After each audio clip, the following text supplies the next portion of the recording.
Good evening, ladies and gentlemen. I'm Lieutenant Stephen Rogers. Welcome to the Patriot Desk. I'm here to share with you tonight for the next 20 minutes and 20 minutes only critical information about what in the world is going on with Russia, the United States, and other countries that may be very well getting involved in a major war and hopefully not a world war. As people begin to populate our viewing audience studio, I'd like you to know that this is a 20-minute broadcast. And if you'd like to have information about what we do here at Campaign for America, if you'd like to have actual military briefings that we put together, all unclassified information, threat assessments, we send them out to all our viewers. Just go to the website, campaign4america.com. It's on the bottom of the scroll here, campaign4america.com. Just give us your email in our contact information form, and we get these briefings out to you. Okay, since we're only 20 minutes, let's just get to what's going on. Right now, folks, I just want to give you a quick background.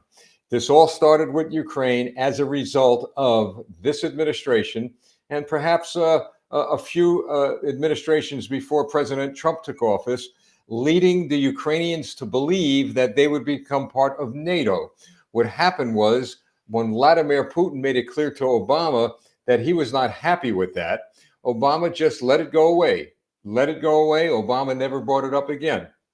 When Donald Trump took office, he made it very clear that there was no interest in getting involved in any conflict with Russia over Ukraine. So as a result of Donald Trump taking Hillary Clinton's reset button, remember that, folks? Hillary Clinton wanted to reset our relations with Russia. Well, Donald Trump took care of that. He changed the word reset to respect. And since Donald Trump was in the White House, Vladimir Putin respected him and would dare not make a move into Ukraine or any other part of the world. Well, all of a sudden, Joe Biden comes into office, and the issue of Ukraine becoming part of NATO now surfaces. And it surfaces to the point where Vladimir Putin said to Joe Biden, unacceptable, not going to happen. Joe, do you hear me? I remember Putin saying that. Joe, do you hear me? It is not going to happen. Biden continues to poke the bear. And the bear, as you know, is Russia. And Biden decides, well, we're going to start to begin talking with Ukraine about becoming part of NATO. Biden again tells Joe Biden, did you hear me? How would you like to have thousands of Russian troops on the Mexican border? Pay attention to your own border, Joe Biden. You can't even control the illegal immigrants coming to the United States. You're going to tell me what I can do on my country's border? Well, what does Joe Biden do? He begins to call Putin a killer, a murderer. And Joe Biden says, we're going to be able to help Ukraine in any war, any incursion, any invasion against Russia. So all this is about Ukraine wanting to become part of NATO, and Biden deciding that it would be a good thing for the United States to get involved in this war. Well, here it goes, folks. Biden's response to Putin is, hey, you know what, Vladimir? We're in control here, not you. We're going to defend Ukraine. Putin's response to Biden, 125,000 troops, missiles, tanks, armored personnel carriers, and now as tonight, fighter aircraft on the Ukrainian-Russian border. Just last week, Joe Biden said, and here's where really it rubs a lot of people the wrong way. Joe Biden says publicly, well, I made it clear to Ukraine and to Russia and perhaps NATO that if there's an incursion, well, the United States will talk about it. There is the green light, folks, the green light for Putin to send his troops into Ukraine. Joe Biden backed away. He wasn't going to make any aggressive move with regard to any invasion of Ukraine. Now what's going on? What's happening as we speak? I want to read a few things to you, folks. So now we've got 125,000 Russian troops literally surrounding Ukraine. They're going to move in, folks. I said it a year ago that the Russian military was preparing to go to war, and they were preparing to invade Ukraine. As that's going on, as this buildup is going on, as the Russian military is building up and training for a ground war, not against the Ukrainians, they could wipe them out in 24 hours, but a ground war against who? The United States of America. as the troops in Russia, remember, folks, former Soviet troops, former head of the KGB, Vladimir Putin. They're preparing to go to war with us. And what is our military doing under the supervision, if you will, of General Milley and the Joint Chiefs of Staff? They're in classrooms. They're learning how to be nice. They're learning how to be woke when it comes to foreign countries. They're learning how to be politically correct. That's right, folks. And on top of that, now you got to understand the mindset of the former Soviet military, and I'm going to get you into that in a minute. As the young men and women, our brave young and women who went in the military to defend us, are sitting in classrooms day in and day out, learning how to be politically correct and nice to our enemy. Vladimir Putin is watching this. The top Soviet generals are watching this. Folks, when I was in the U.S. Naval Office of Naval Intelligence, one of my jobs in the beginning of my career was to keep an eye on, collect intelligence, and gather information on the Soviet military. I know about the Soviet military. I understand their mindset. And I've got to tell you, if they're going to go into a war, they're going to go in a war to destroy anyone in their path. Now, let me get back to this other point. So our young men and women are in classrooms. The former Soviet military, now the Russian military, are preparing month after month after month for a war against the United States of America and NATO forces. And what do we do, folks? What do we do now? What do we do right now? What happens is Vladimir Putin sends a message to Joe Biden again, because Joe says, well, we're going to get the NATO allies together and we're going to defend Ukraine. Here's Vladimir Putin's response in the past 48 to 72 hours. Right now, as you and I are on the air, Russian fighter jets, folks, are with Syrian fighter jets flying over the Golden Heights. You'd think they're looking at the Golden Heights? Do you think they're just trying to secure Syria? Or do you think they're doing recon missions regarding Israel? And I want you to hear where I'm going with this. So now we've got Russian fighter jets, Syrian fighter jets. All this time when Donald Trump was in office, nothing happened. But now, because of weakness and wokeness on the part of this administration, and every one of you Democrats who are watching this broadcast, well, you know what? The blood of American troops will be at your feet because you put this guy in office. And you were warned way ahead of time what was going to happen. But getting back to the strategy of Vladimir Putin. So now you got Russian fighter jets, and now you got Syrian fighter jets over the Golan Heights. On top of that, 125,000 Russian troops on the Belarusian border all the way down as far as you can go with regard to the Ukraine-Russian border. And then on top of that, the possibility of Russian troops now being deployed to Cuba and Venezuela. That is exactly what is going on, folks, as we speak. And then let me just add a little bit more to what's happening around the world. 140 Russian ships have been deployed. They're going out into the Black Sea, and they're going to go to other places. And what really is a problem for us now is not only with Russia, but President Xi of China has decided yesterday or the day before to send 40 to 50 warplanes as close as he can to Taiwan, flying over, hear me now, flying over the U.S. fleet that's out there, taunting the U.S. Navy, threatening Taiwan, threatening the United States. So now you got all of what I shared with you, what Russia's doing. You got President Xi having his Communist Party fighter jets fly over Taiwan's close to the airspace. And then you got Iran tonight, Iran. You know, they had to get into the picture. Iran says to the U.S. government, all talks regarding the nuclear arms agreements are off, according to you guys. But if you want to talk again, here's what's going to happen. You're going to stay away from, you're going to renegotiate this thing. And by the way, we're not going to talk to you. We're not going to talk to you any further. So the United States says, well, why? Because the United States says to the Iranian Ayatollah, well, you know, you've got to free the hostages before we talk. And the Ayatollah says, we don't have to do anything. We're not talking. Now, here's my fear. Here's my fear. Mark down this date and that I said this. All this time, the Biden administration and the Democrat policymakers are deciding that, well, we have to prepare now for a war a possible ground war in Ukraine. Folks, the ground war, the brunt of it is not going to be in Ukraine. I think the brunt of it's going to be here on our homeland. Because do you think the former head of the KGB of the Soviet Union did not get in his mind that, you know what, if we work with Iran, we could get those terrorist cells across that southern border day after day, week after week, month after month. And when we're ready to go, we're going to go. The thousands and tens of thousands of Russian troops will cross the border. President Xi will attack Taiwan, and then the terrorist cells here. I have no evidence, folks, that there are terrorist cells here, but there's something called common sense that we don't see in the White House, that we don't see in the United States Congress. All I know is that a military guy that I am, I would think in those terms if I was planning a war.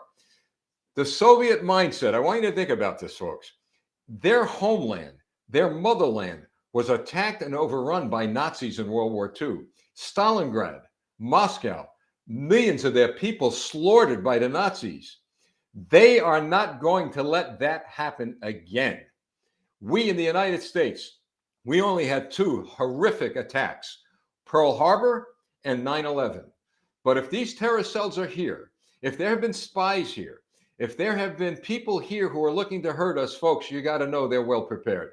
Now, I believe a signal was sent by the Ayatollah a few months ago.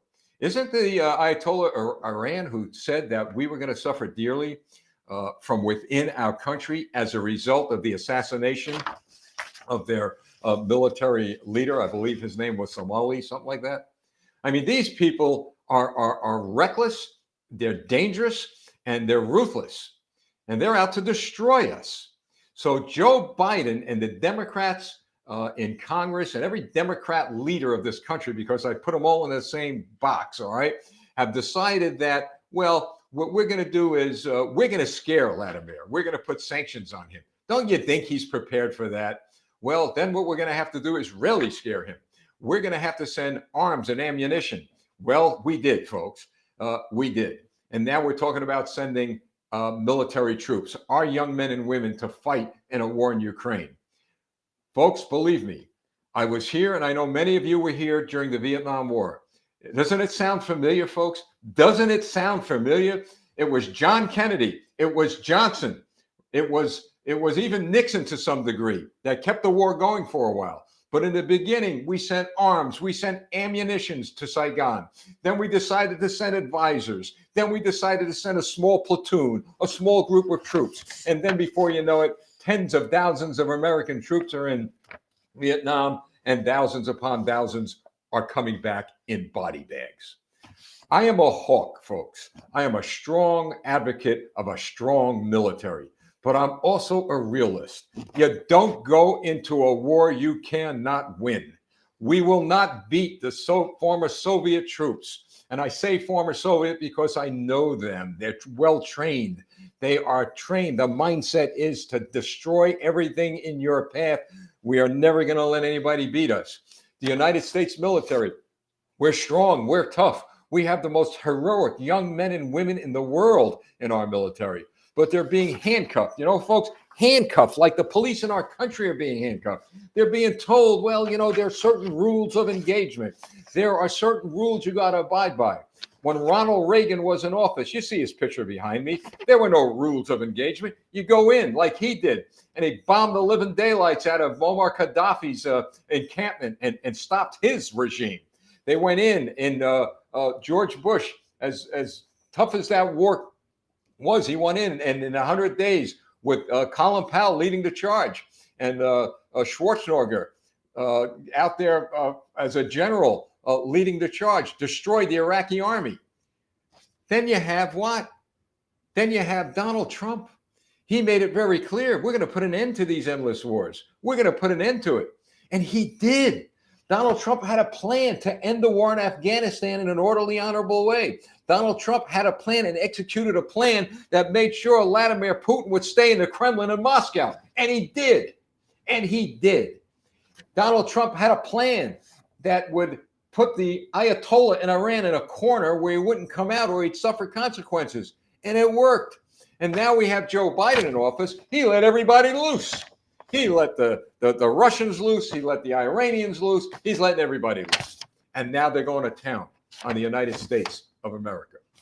I am a hawk. I believe in a strong military, but we should use it when we know that we could win and that we have a chance of having impact on what? On protecting our national security. I, for the life of me, don't understand. I can't figure out. And the Democrats cannot answer this question, which is this. What national security risk, what national security asset do we have in Ukraine? They can't answer it because it's nothing. Absolutely nothing. We should not be involved in these foreign engagements. Let Ukraine and let Russia figure it out for themselves. How would we feel, says or asked Vladimir Putin, if 100,000 Russian troops were on the Mexican border? What will we do, folks? Well, he's getting close to it because he's now putting troops in Cuba and more in Venezuela. And on top of that, we got to worry about Taiwan. And now we got to worry about terrorist cells here. What are we going to do? What are we going to do as a nation as this goes on? Well, I'll tell you what I think we should do, folks. Number one, oh, by the way, before I go on with what are we going to do? I'll tell you, last night I tweeted this out. A lot of you may not know this, but we're leaving Americans behind again, as we did in Afghanistan. The president of the United States, Joe Biden, in the White House issued a statement yesterday that given that the president says military action by Russia could come at any time, the U.S. government will not be in a position to evacuate U.S. citizens. Here we go again. We're telling the world, we're telling the Russians, we're telling any enemy we have that anytime you go into a country and there's American citizens, well, you might as well just go and find their addresses because we ain't coming to get them. In my lifetime, I've never seen such a policy. We always went back. If one American was left behind, we went back and we rescued them. So this administration is sending a signal to our enemies. Here it is. Come on in and do what you got to do. Because frankly, all we're going to do is threaten you. We'll cut a little gas here. We'll put sanctions on your financial structure. But you know what? When it comes to a battle, well, we're really not going to be there. This time I'm concerned that he's going to send troops into Ukraine and they're going to get killed. Do you believe, does any of you out there believe, based on the history of the French, of the Germans, of the British? Well, the British, they're pretty good. I mean, they've come all the time to us. The Germans, the British, the French, or any NATO country. I saw tonight a list of certain countries. The Netherlands, they're sending 2 jets. The French, they're trying to figure out what they're going to send. The Germans are fighting, folks. They're really fighting politically. Apparently, a German admiral yesterday said, you better respect Putin, see what's going on. Well, they fired him. The Germans got to worry about their fuel because because of Joe Biden, is now coming from Russia. Donald Trump had that fuel line stopped. Joe Biden decided to open it up. The Nord Stream, they call it, right? And it's coming from Russia to Germany. And so all Putin has to do is cut their fuel. So all this stuff is going on because of Joe Biden and the Democrats. That's right, folks. It's a political war beginning to happen like it did in 62 and 63 when we ended up in Vietnam and couldn't get out. Every night, for those of you who've lived at that time like I did, what did we see on our TV screens every night? The body count of American young men and young women. And it went on for year after year after year until finally Saigon, the helicopters coming in, people struggling to jump on board, trying to get people out as the Viet Cong were coming in with the North Vietnamese military destroying everything in its path and killing men, women, and children. We saw it in Afghanistan. Why are we now setting ourselves up to see it now? Folks, if our troops are sent to Ukraine or anywhere in the world in this conflict, we need to let them know we support them. Our troops should be supported by us, but we do not have to support the war. We let our troops know, we pray for them, and here's how we're going to support them. This is what we should do. We should make it abundantly clear to the elected officials in this country, whether they're Democrat or Republican, that they will be defeated in office. I don't care who they are at this point. In fact, I have not heard, maybe you have heard, but I have not heard many Republicans in office shouting from the mountaintop that this insanity has to stop. I don't know. Maybe I haven't been paying attention. I'm waiting for some Republican leader to get up and to voice their opposition to this. And you candidates running for office, you better get on the stick here. We're talking about our young men, our young women, our kids, for goodness sakes. Some of us are grandkids who may end up in a war. And this is not going to be fighting Saddam Hussein's Revolutionary Guard. This is not going to be fighting some ragtag army. This is going to be fighting one of the most ruthless, toughest, violent, destructive military machines on the face of the earth. This is not, folks, anything that we should take lightly. We're fighting here in the streets. The poor cops in this country are in combat. The economy's going, everything's falling apart, folks. But saying that, I believe those are things we could get out of. But a war, this is not helpful. 20 minutes have come and gone that quick, folks. I'll be here next Monday night at 7 p.m. with an update from time to time during the week. I'll give you an update, but I'm going to urge you to do something. First and foremost, pray for our country. Pray that if any of our young men and women are sent into this conflict, that God protects them. And then we need to put our faith to work. Get on the phone with your congressmen, your friends, your neighbors, and young people. Many of you, by the millions, were marching in the streets during the Vietnam War. I'll tell you, I wasn't too happy about that because there were many of your friends who went to war and died. But this time around, at least before the war starts, maybe you got to think about it. You young people, you're marching for this, for that. Well, how about marching for your country and for the lives of the young men and women who may go into a senseless war? If this was a war to protect our country, absolutely, I would put my Navy uniform back on and go. This is senseless. It's like Vietnam. All right, so if you go to campaign4america.com, campaign4america.com, it's at the bottom of the screen. Go to the contact page, just give us your email, and we'll send you some military analysis stuff, some updates on what's going on. We are not going to ask you for donations. We don't do that. All right, you pay your taxes, take care of your family. But we'll send you information because we really believe you all need to be updated with some facts as to what's going on. And then, as I said, pray for our country. I promised 20 minutes. I'm 2 minutes over. Share. I please ask you to share. You have been 8,000 hits last week. We're getting close to 9,000 this week. So please share this information. That's what we're here for. I want to thank you. God bless you. Let's pray for our country, and perhaps some way we'll get out of this before we get into the thick of it.